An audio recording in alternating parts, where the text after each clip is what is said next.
हरे Krishna everyone. आज हम श्रीमद् भागवतम के हरे पहले कृष्ण।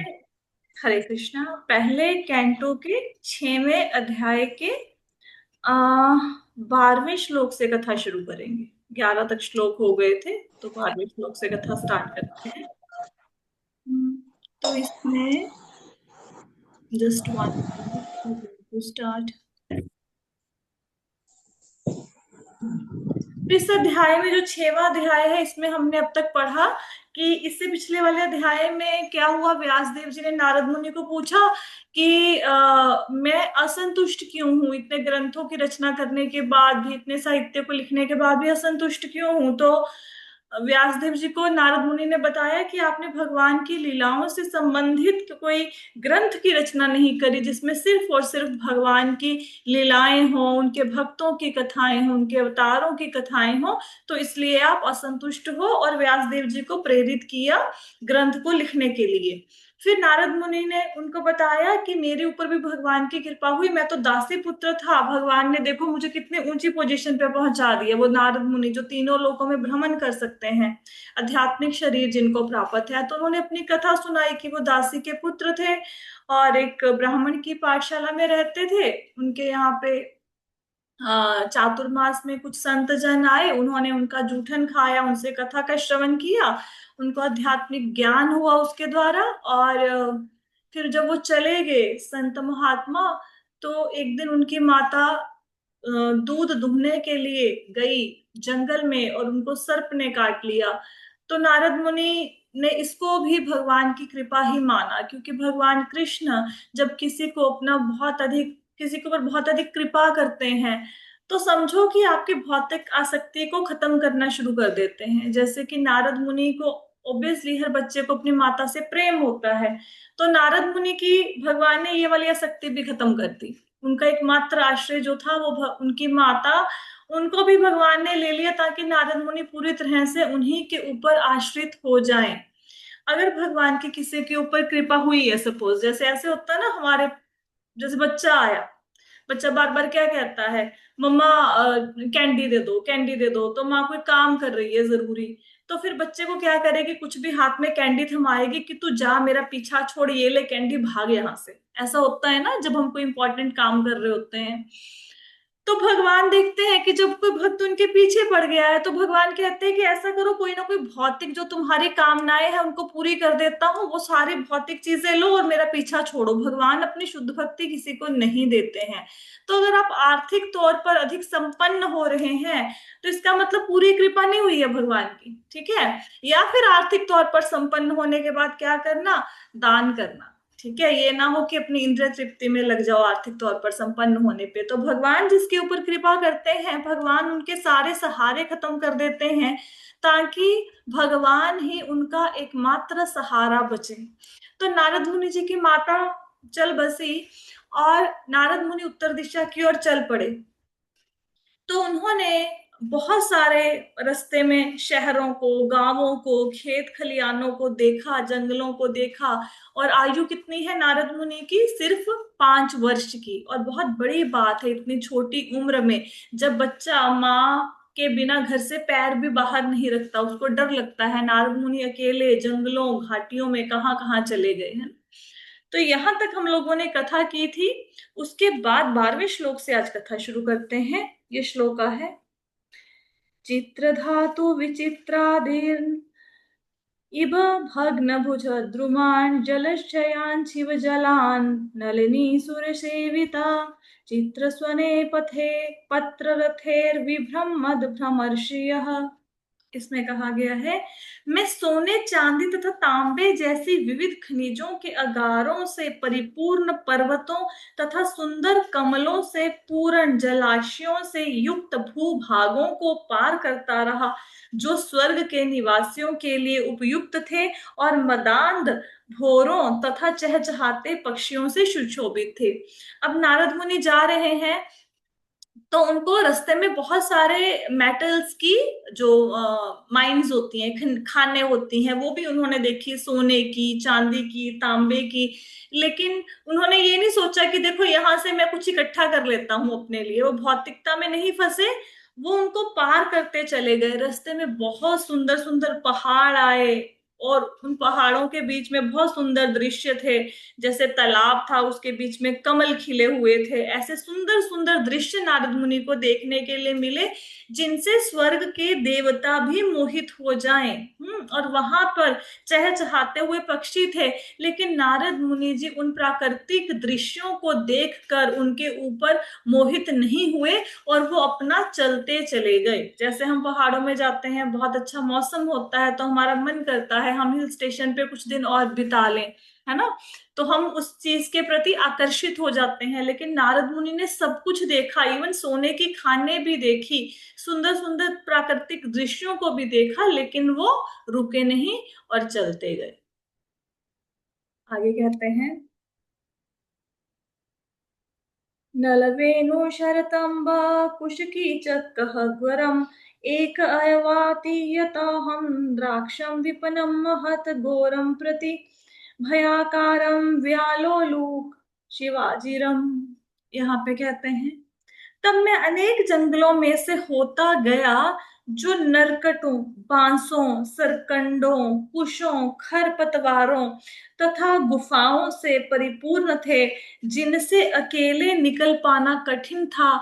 मैंने अत्यंत सघन, अंधकार पूर्ण और अत्यधिक भयावने जंगल देखे, जो सर्पों, उल्लुओं तथा सियारों की क्रीड़ा स्थली बने हुए थे। यहाँ पे क्या बता रहे हैं, नारद मुनि कह रहे हैं कि उन्होंने अनेक जंगलों को भी पार किया, क्योंकि पुराने जमाने में ऐसे मोटर कार, हवाई जहाज तो होते नहीं थे, तो पैदल ही यात्रा करनी पड़ती थी।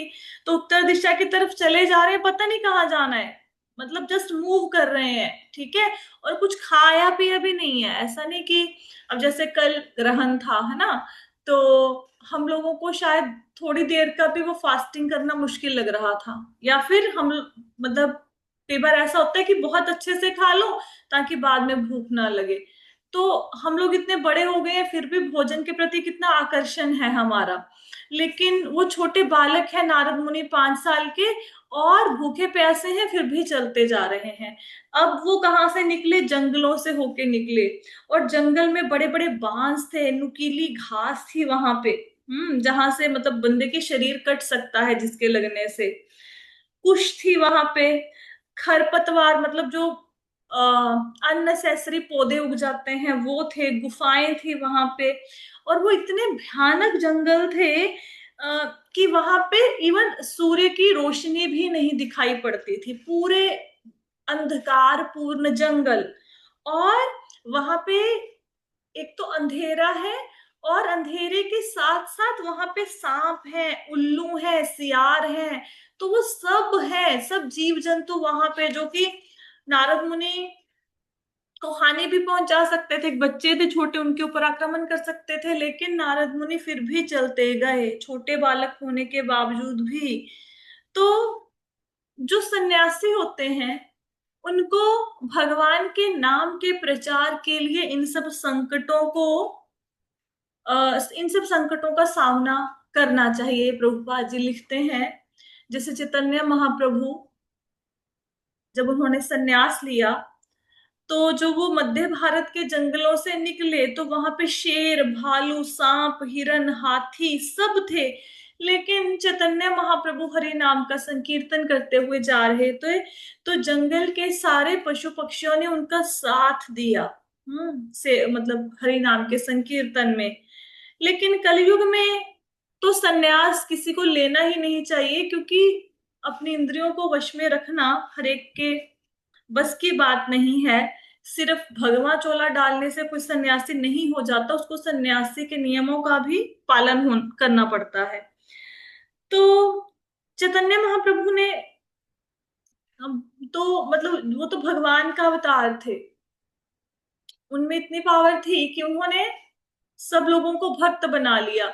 लेकिन अगर कोई व्यक्ति सिर्फ काम काज से बचने के लिए, नाम के लिए ही सन्यास धारण करता है और नियमों का पालन नहीं करता, वो थोड़ा ना ऐसे जंगल में जाएगा कीर्तन करता हुआ और सब लोग नाचने लग जाएंगे, ऐसा नहीं होगा उनके साथ। भगवान के शुद्ध भक्तों के साथ होता है।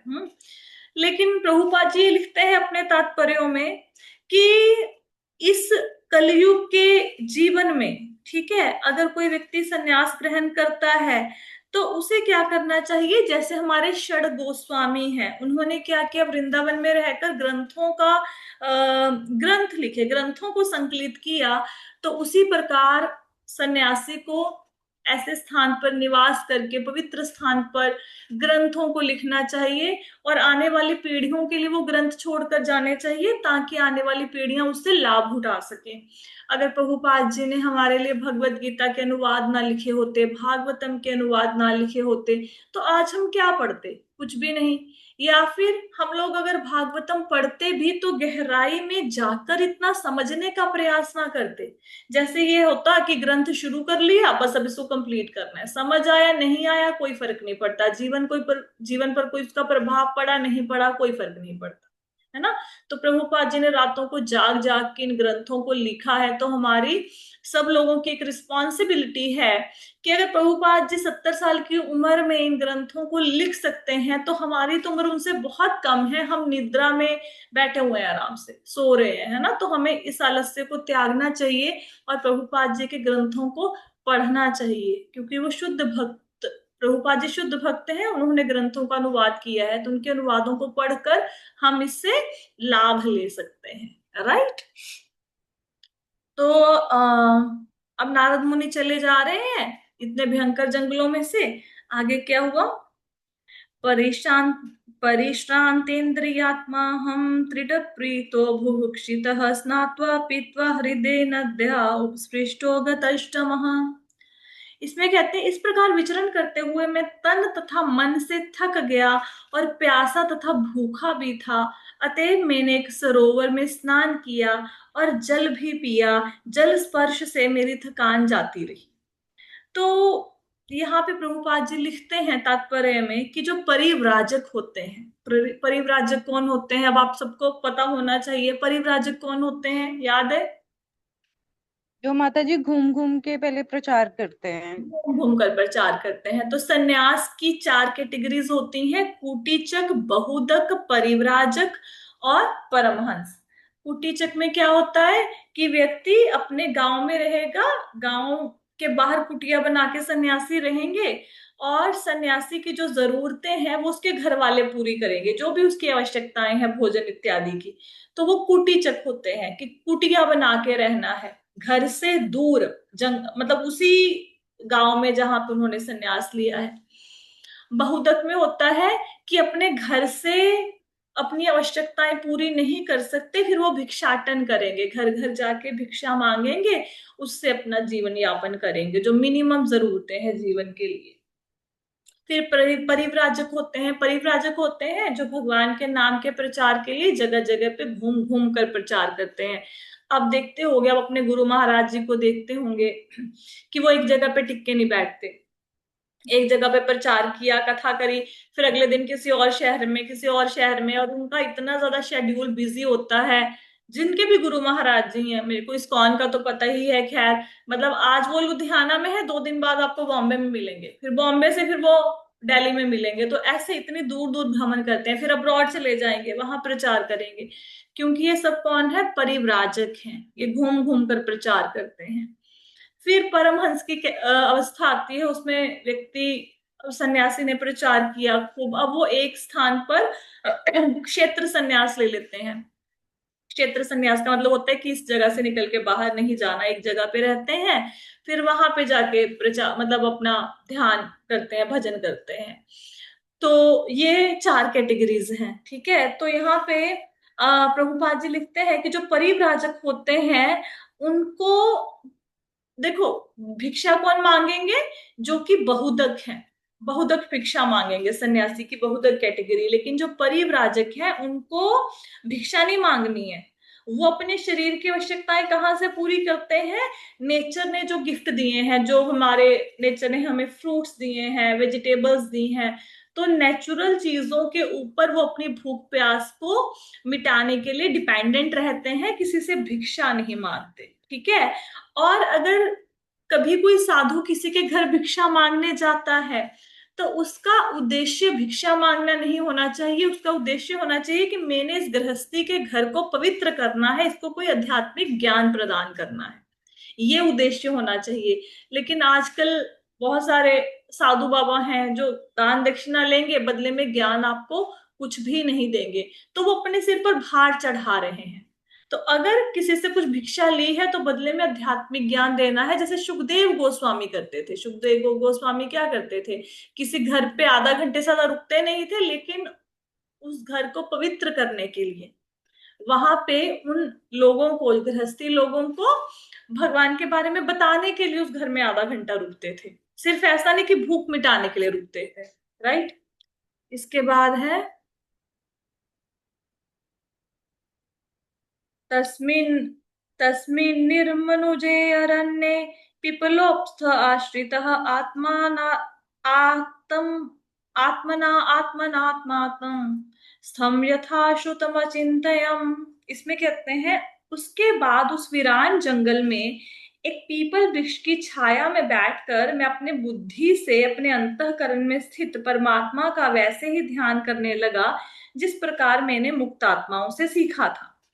अब जो भी व्यक्ति भगवान का ध्यान करना चाहता है, उसको ऐसा नहीं है कि मैंने ध्यान करने के लिए अपनी कोई टेक्निक निकाल ली, अब मैं उस टेक्निक से भगवान का ध्यान करूंगा। तो ऐसे ध्यान नहीं करना चाहिए। जैसे गुरु ने बताया, तो जिस टेक्निक को गुरु ने बताया उस टेक्निक के अकॉर्डिंग ही हमें भगवान का ध्यान करना चाहिए। और आगे प्रभुपाद जी लिखते हैं कि जो नारद मुनि थे, उन्होंने, जो उनके घर में संत महात्मा रुके थे चातुर्मास के समय में, उन साधु महात्माओं ने नारद मुनि को ध्यान की विधि बताई थी। तो नारद मुनि ने, जो उनके गुरु थे, जो उनको ध्यान की विधि सिखाई, उस विधि को, उस टेक्निक को एग्जैक्टली फॉलो करके भगवान का ध्यान करना शुरू कर दिया। मतलब इससे पहले वाले श्लोक में आया था कि नारद मुनि ना जब थक गए, चलते चलते चलते, छोटे बालक हैं, तन से मन से थक गए, भूखे प्यासे थे, तो एक सरोवर आया, उन्होंने वहां पे स्नान किया, जल पिया, जल पीने से उनकी थकान मिट गई। फिर एक पीपल के पेड़ के नीचे बैठ गए और जैसा संत महात्माओं ने सिखाया था वैसे भगवान का ध्यान करने लगे। आगे कहते हैं, ध्यायच्च चरणाम्भोजं भावनिर्जितचेतसा औत्कण्ठ्याश्रु कलाक्षस्य हृदयासीन्मेषणोर्हरि। ज्यों ही दिव्य प्रेम से सराबोर होकर मन द्वारा मैं श्री भगवान के चरण कमलों का ध्यान करने लगा कि मेरे नेत्रों से आंसू बहने लगे और भगवान श्री कृष्ण अविलंब मेरे हृदय में प्रकट हो गए। तो यहाँ पे नारद मुनि ने जैसे ही भगवान का ध्यान किया तो उनकी आंखों से आंसू आने लगे, और उसी क्षण भगवान कृष्ण ने उनको दर्शन दिए हृदय में, हृदय के अंदर। तो मन के अंदर उनको भगवान के दर्शन हुए। तो यह अवस्था कब प्राप्त होती है? सबसे पहले प्रभुपाद जी तात्पर्यों में लिखते हैं कि सबसे पहले तो भगवान के प्रति श्रद्धा होती है। फर्स्ट स्टेप में श्रद्धा समझ लो या भगवान के प्रति आकर्षण समझ लो। जैसे कई बार मंदिर में जाओ तो भगवान का श्रृंगार इतना सुंदर होता है कि मन करता है देखते रहे, है ना। तो पहले तो भगवान के प्रति फर्स्ट स्टेज होती है, भगवान के प्रति आकर्षण होता है या श्रद्धा होती है। जैसे सपोज करो रथ यात्रा निकल रही है, आप बड़े आनंद से नाच रहे हो, अब कोई वो, मतलब वहां पे कोई लोग आपको देख रहे हैं तो उनको लगता है आपका जीवन कितना अच्छा है, आप कितना भगवान के प्रेम में मग्न हो, तो आपको देखकर वो भी नृत्य करने लगते हैं, है ना। या कहीं सत्संग चल रहा है, अच्छी क्लास चल रही है, तो आपने किसी को बताया कि भाई आप भी सुनो, उसने सुना, उनको अच्छा लगा, तो भगवान के प्रति आकर्षण हो गया। तो फर्स्ट स्टेप में क्या होता है? भगवान के प्रति अट्रैक्शन होती है, श्रद्धा होती है। फिर सेकंड स्टेप में क्या होता है? इस अट्रैक्शन को बढ़ाना होता है। अब जैसे किसी व्यक्ति ने रथ यात्रा देखी, अब उसमें वो देख रहा है लोग नाच रहे हैं, आनंद कर ले रहे हैं, कीर्तन कर रहे हैं, संकीर्तन, तो लेकिन उसके बाद उसने भक्तों का संग नहीं किया, तो क्या होगा? उसके बाद वो अपनी दुनियादारी के काम में फंस जाएगा, है ना। फिर उसकी वो आकर्षण जो था वहीं पे धीरे धीरे कम हो जाएगा, है ना। या फिर दोबारा से उसको कुछ ऐसा देखने को मिलेगा तो उसका आकर्षण बनेगा। तो सेकंड स्टेप होता है भक्तों का संग। पहला स्टेप भगवान के प्रति अट्रैक्शन, सेकंड स्टेप में शुद्ध भक्तों की संगति करनी जरूरी होती है। फिर तीसरा स्टेप क्या होता है, अब भक्तों की संगति करी तो उसके साथ साथ विधि विधानों का पालन भी करना होता है। जैसे भक्त पालन कर रहे हैं कुछ नियमों का, जैसे सुबह जल्दी उठना, है ना, स्नान करना, भगवान के नाम के माला जाप करना, तो ऐसे विधि विधानों का अभ्यास करना पड़ता है। ठीक है। तो जब विधि विधानों का व्यक्ति अभ्यास करता है तो उसके मन में जितने भी डाउट्स हैं वो सारे क्लियर हो जाते हैं, और भक्ति के मार्ग में जितनी भी रुकावटें होती हैं वो क्लियर हो जाती हैं। उसके बाद क्या होता है, उसके बाद उस व्यक्ति की रुचि भगवान के प्रति चौथी स्टेज में बहुत तेजी से बढ़ती है, बहुत तेजी से। इसके बाद भाव की अवस्था आती है। तो सबसे पहले भगवान के प्रति अट्रैक्शन होगा, श्रद्धा होगी। सेकंड स्टेप में क्या होगा कि शुद्ध भक्तों की संगति करेंगे। तीसरे स्टेप में विधि विधानों का अभ्यास करेंगे। चौथे स्टेप में भगवान के प्रति रुचि बढ़ेगी बहुत तेजी से, और फिफ्थ स्टेप में भाव की अवस्था आएगी। तो यहाँ पे नारद मुनि, यहाँ पे लिखा हुआ है ना भाव, तो प्रभुपाद जी इस भाव शब्द की व्याख्या कर रहे हैं कि भाव कैसे, भाव की अवस्था तक व्यक्ति कैसे पहुंचता है। ठीक है। तो नारद मुनि देखो,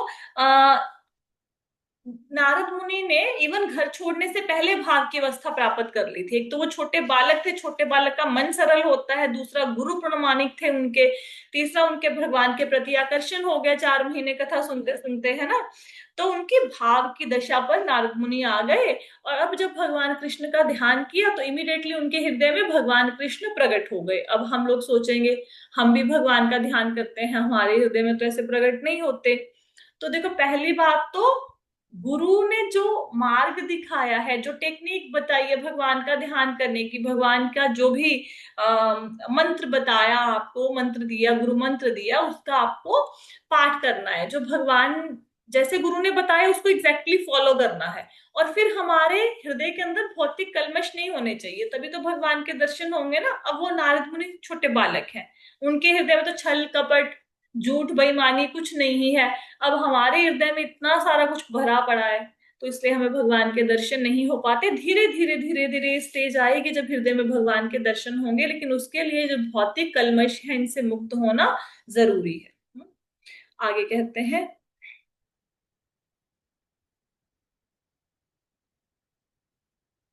प्रेम अतिभिर्निर्भिन्ना पुलकांगोति निवर्तः आनंद संप्लवेत लीनो ना पश्यमुभयं मुने। शील व्यासदेव, हे शील व्यासदेव, उस समय प्रसन्नता की अनुभूति से अत्यंत आह्लादित होने के कारण मेरे शरीर का अंग प्रत्यंग प्रफुल्लित हो उठा। आनंद के सागर में निमग्न होने के कारण मैं अपने आप को और श्री भगवान दोनों को देख सका। तो यहाँ पे जैसे ही भगवान के दर्शन हुए नारद मुनि जी को, तो उनकी बॉडी में रोमांच हो गया, पुलकित हो गए वो। और भगवान को और अपने आप दोनों को वो देख पाए, मतलब भगवान को देख रहे हैं, खुद को भी देख पा रहे हैं। हालांकि ऐसी अवस्था को प्राप्त करना इजी नहीं है, लेकिन एक बार जिसने भगवान के दर्शन कर लिए, वो उसके अंदर फिर किसी और चीज को देखने की इच्छा ही नहीं रह जाती। एक बार जिसने भगवान, हम पता संसार की चीजों में क्यों हमारा आकर्षण है, हम क्यों इस चीजों में उलझे हुए हैं, क्योंकि हमने उस दिव्य प्रेम के रस को चखा नहीं। अब हम लोग क्या है, देखो हमें आइडली हम लोग जैसे लोग मूवीज देखते हैं, नाटक देखते हैं, तो इससे कोई बेनिफिट तो होता नहीं है ना, इंद्रिय तृप्ति होती है। तो अगर हमारे मन में कुछ सुनने की इच्छा है तो हमारी राधा कृष्ण की लीलाओं को सुनना चाहिए। अगर हम भौतिक कथाओं को सुनते हैं, जैसे बॉयफ्रेंड गर्लफ्रेंड की स्टोरी सब दिखाई जाती है ना टीवी पे, तो उससे क्या होता है, उससे काम भावना बढ़ जाती है, जो काम वासना है वो बढ़ जाती है, अटैचमेंट संसार के प्रति बढ़ जाती है।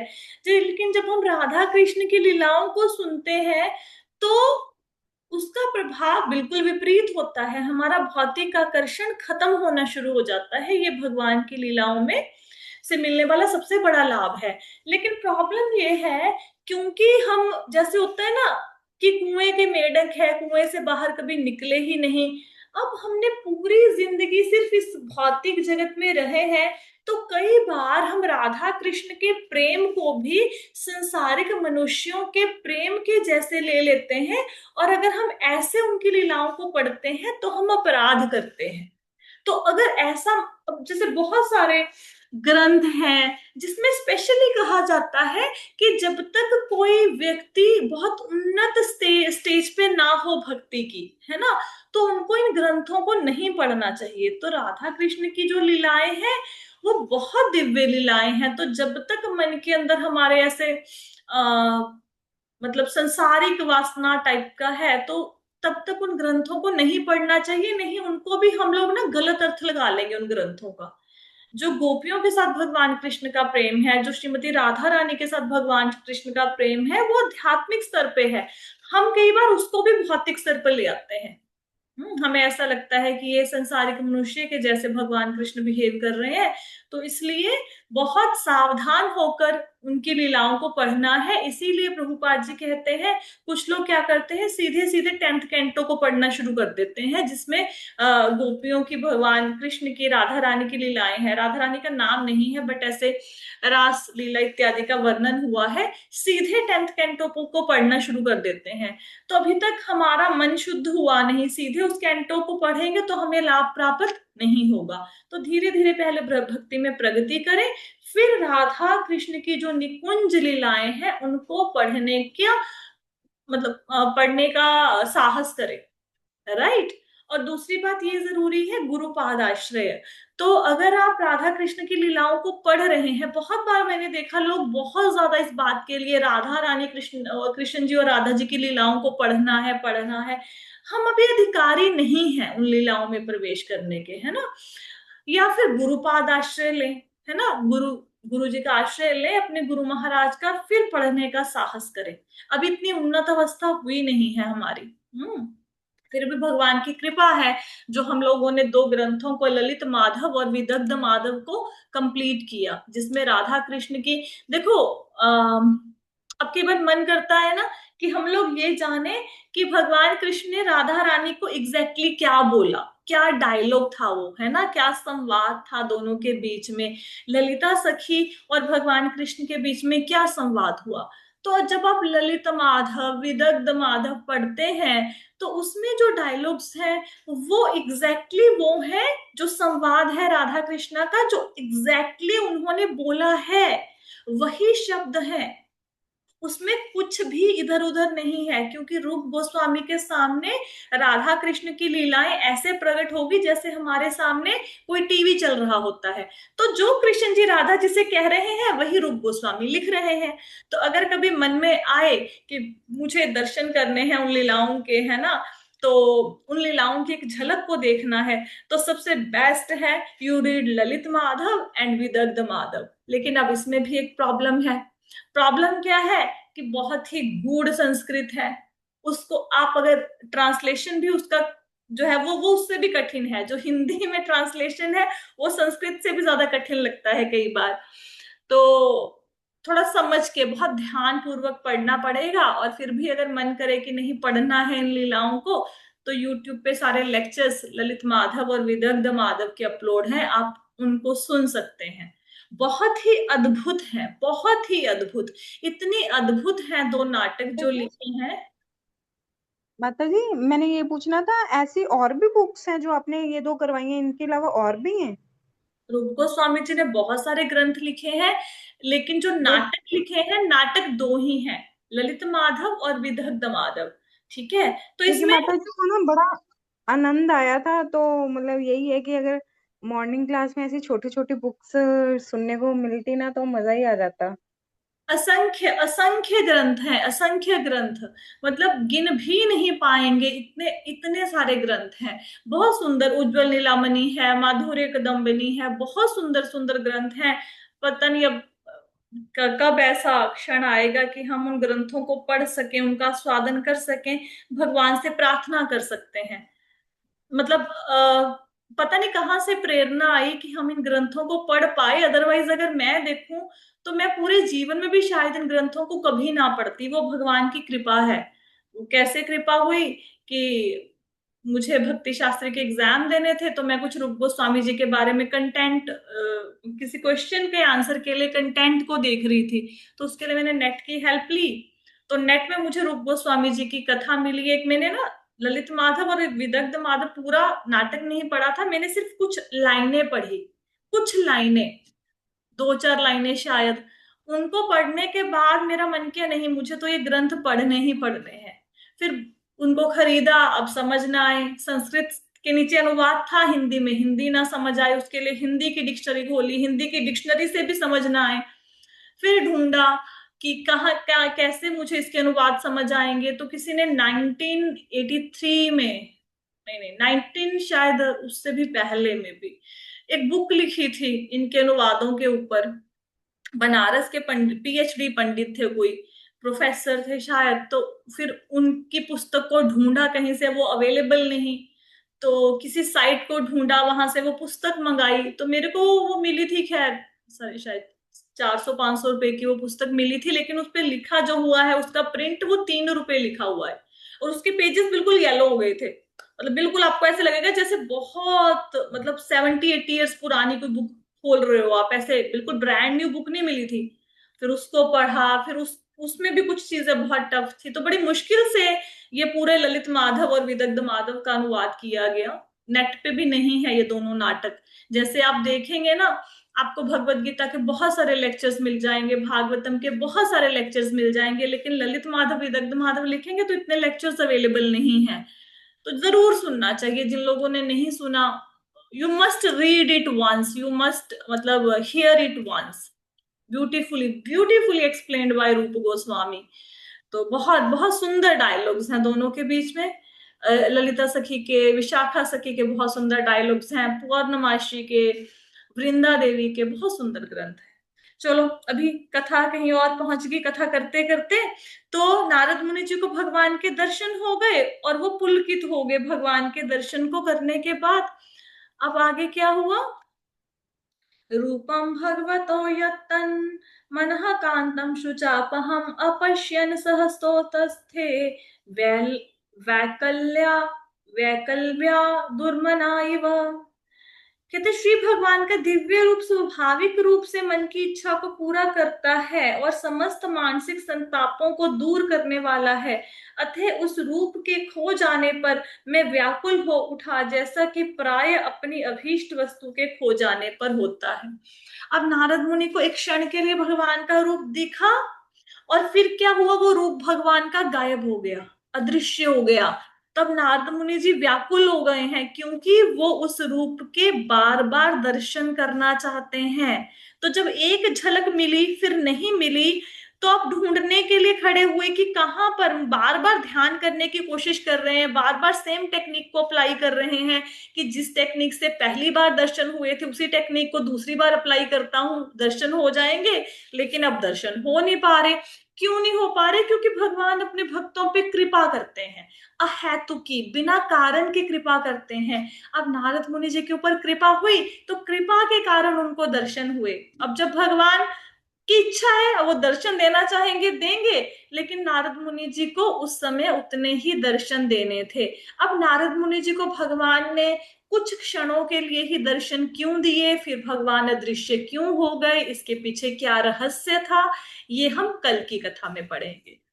तो आज की कथा आई होप सो सबको समझ आ गई है। प्रश्न जी है? माता जी। तो आज की कथा का, माता जी, ये जो भक्ति भक्ति शास्त्री में ये इसका बुक्स का है जरूरत, जो आप दो बुक्स का बताया आपने? भक्ति शास्त्री में इसके बारे में, ललित माता। नहीं नहीं, भक्ति शास्त्र में इसके बारे में कहीं लिखा नहीं हुआ। मैं किसी क्वेश्चन का आंसर ढूंढ रही थी, वो क्वेश्चन रूप गोस्वामी से रिलेटेड था। तो मैं, मतलब मैंने कभी नेट खोला नहीं था भक्ति शास्त्री के किसी भी उत्तर को देने के लिए, लेकिन फर्स्ट टाइम लास्ट क्वेश्चन को लिखने के लिए मैंने नेट खोला। वो शायद भगवान की प्रेरणा थी कि वो चाहते थे कि हम इन ग्रंथों को पढ़ पाए।